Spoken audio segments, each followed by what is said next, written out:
Evangelho de Marcos, capítulo 5 e capítulo de número 6. E chegaram a outra margem do mar, a província dos Gadarenos, e saindo ele do barco, lhe saiu logo ao seu encontro dos sepulcros um homem com espírito imundo, o qual tinha sua morada nos sepulcros. E nem ainda com cadeias o podia alguém prender. Porque, tendo sido muitas vezes preso com grilhões e cadeias, as cadeias foram feitas por eles em pedaços, e os grilhões em migalhas, e ninguém o podia amansar. E andava sempre de dia e de noite, clamando pelos montes e pelos sepulcros, e ferindo-se com pedras. E quando viu Jesus ao longe, correu e o adorou. E clamando com grande voz, disse: Que tenho eu contigo, Jesus, Filho de Deus Altíssimo? Conjuro-te por Deus que não me atormentes. Porque ele dizia: Sai deste homem, espírito imundo. E perguntou-lhe: Qual é o teu nome? E respondeu, dizendo: Legião é o meu nome, porque somos muitos. E rogava-lhe muito que os não enviasse para fora daquela província. E andava ali pastando no monte uma grande manada de porcos. E todos aqueles demônios lhe rogaram, dizendo: Manda-nos para aqueles porcos, para que entremos neles. E Jesus logo lhes permitiu. E saindo aqueles espíritos imundos, entraram nos porcos, e a manada se precipitou por um despenhadeiro no mar. Eram quase 2.000, e afogou-se no mar. E os que apacentavam os porcos fugiram e o anunciaram na cidade, nos campos, e saíram muitos a ver o que era aquilo que tinha acontecido. E foram ter com Jesus, e viram um endemoniado que tivera a legião, assentado, vestido e em perfeito juízo, e temeram. E os que aquilo tinham visto contaram-lhe os que aconteceram ao endemoniado e acerca dos porcos, e começaram a rogar-lhe que saísse do seu território.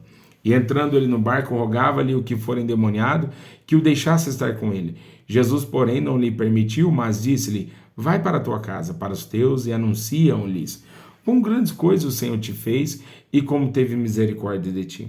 E ele foi e começou a anunciar em Decápolis quão grandes coisas Jesus lhe fizera, e todos se maravilhavam. E passando Jesus outra vez num barco para o outro lado, juntou-se a ele uma grande multidão, e ele estava junto do mar. E eis que chegou um dos principais da sinagoga, por nome Jairo, e vendo, e prostou-se aos pés, e rogava-lhe muito, dizendo: Minha filha está moribunda.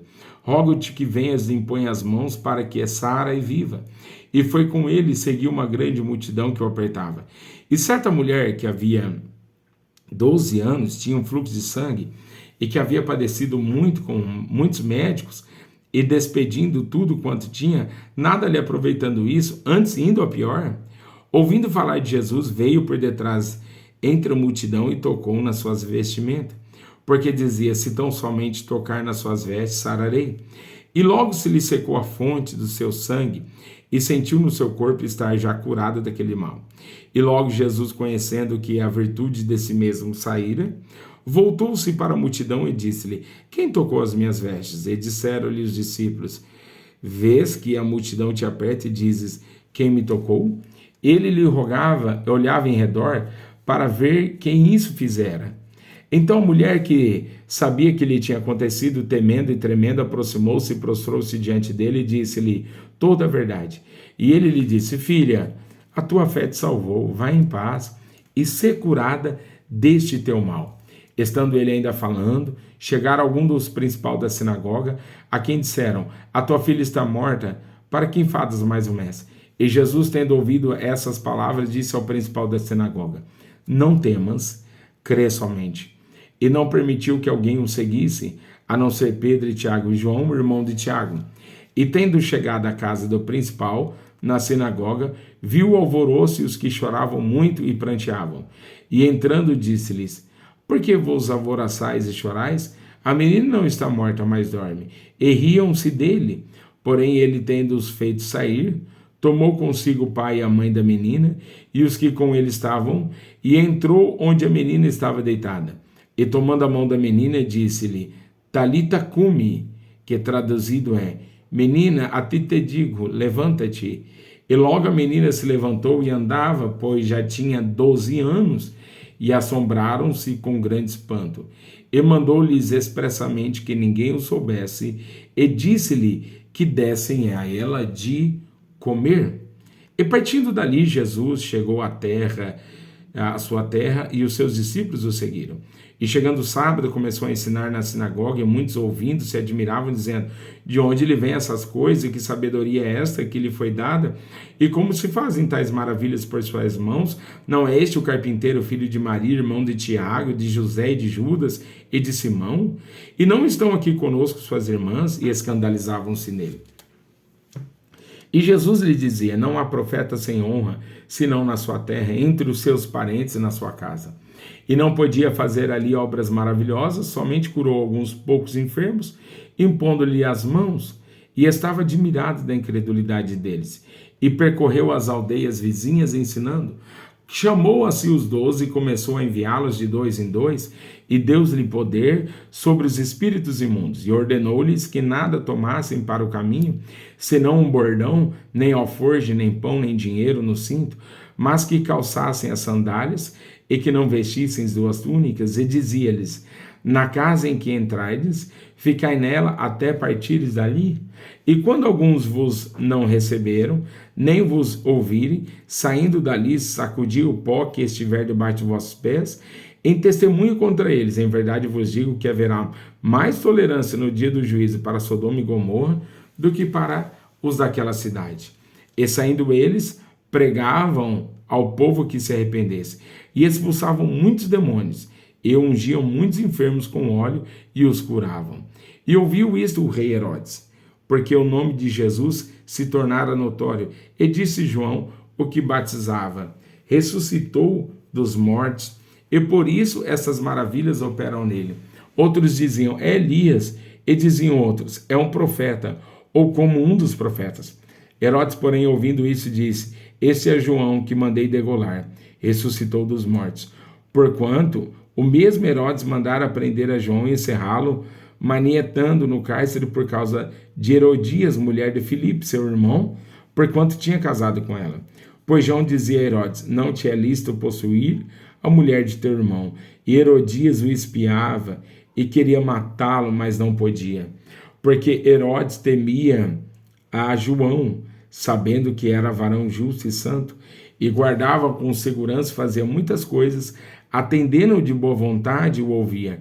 E chegando uma ocasião favorável em que Herodes, no dia de seu aniversário, dava uma ceia aos grandes, e tribunos e príncipes da Galiléia, entrou a filha da mesma Herodias e dançou e o agradou, e Herodes e os que estavam com ele à mesa, disse então o rei a jovem: pede-me o que quiseres e eu te darei. E jurou-lhe dizendo: tudo que me pedires te darei, até metade do meu reino.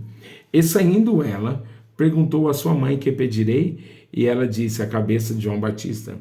E entrando apressadamente pediu ao rei, dizendo: quero-me imediatamente me des num prato, a cabeça de João Batista.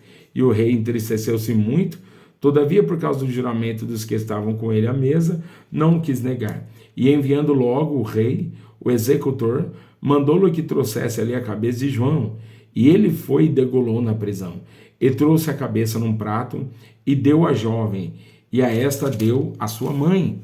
E os seus discípulos, tendo ouvido isso, foram tomar o seu corpo e o puseram no sepulcro. E os apóstolos juntaram-se a Jesus e contaram-lhe tudo, tanto quanto tinha feito, como que tinha ensinado. E eles lhe disseram: vinde vós, aqui à parte é um lugar deserto, e repousai um pouco, porque havia muitos que iam e vinham, e não tinha tempo para comer. E foram sós num barco para um lugar deserto. E a multidão viu-os partir, e muitos os conheceram, e correram para lá a pé, de todas as cidades, e ali chegaram primeiro do que eles, e aproximaram-se deles. E Jesus, saindo, viu uma grande multidão, e teve compaixão deles, porque eram como ovelhas que não têm pastor, e começou a ensinar-lhes muitas coisas. E como o dia fosse já muito adiantado, os seus discípulos se aproximaram dele e lhe disseram: o lugar é deserto e o dia já está muito adiantado. Despede-o para que vão aos campos e aldeias circunvizinhas e compre pão para si, porque já não tem o que comer. Ele, porém, respondendo, lhe disse: dai-lhe vós de comer. E eles lhe disseram: iremos nós e compraremos 200 dinheiros de pão para lhe darmos de comer? E eles lhe disse-lhes: quantos pães tendes? E de ver. E sabemos, eles disseram: 5 pães e 2 peixes. e ordenou-lhes de fazendo assentar a todos em grupos sobre a erva, e assentaram-se repartidos de 100 em 100, e 50 em 50, e tomando ele 5 pães e os 2 peixes, levantou os olhos ao céu, e abençoou e partiu os pães, e deu-os aos seus discípulos para que os pusessem diante deles, e repartiu os 2 peixes por todos, e todos comeram e ficaram fartos. E levantaram 12 cestos cheios de pedaços de pão e de peixe, e os que comeram os pães eram quase 5.000 homens. E logo obrigou os seus discípulos a subir para o barco e passar adiante para o outro lado, a Betsaida, enquanto ele despedia a multidão. E tendo-os despedido, foi ao monte para orar. E sobrevindo a tarde estava o barco no meio do mar, e ele sozinho em terra. E vendo que se fatigavam a remar, porque o vento lhes era contrário, perto de 4ª vigília da noite, aproximou-se deles andando sobre o mar, e queria passar adiante deles, mas quando eles o viram andar sobre o mar, pensaram que era um fantasma e deram grandes gritos, porque todos viram e perturbavam-se, mas logo falou com eles e disse-lhes: Tende bom ânimo, sou eu, não temais. E subiu para o barco para estar com eles, e o vento se aquietou, e entre si ficaram muitos assombrados e maravilhados, pois não tinham compreendido o milagre dos pães, antes o seu coração estava endurecido. E quando já estavam no outro lado, dirigiram-se à terra de Genezaré e ali atracaram. E saindo eles do barco, logo o reconheceram. E percorrendo toda a terra em redor, começaram a trazer em leitos onde quer que sabiam que ele estava, os que se achavam enfermos. E onde quer que entravam, ou em cidade, ou em aldeias, ou no campo, apresentavam enfermos nas praças e rogavam-lhe que o deixasse tocar ao menos na orla da sua veste, e todos que lhe tocavam saravam.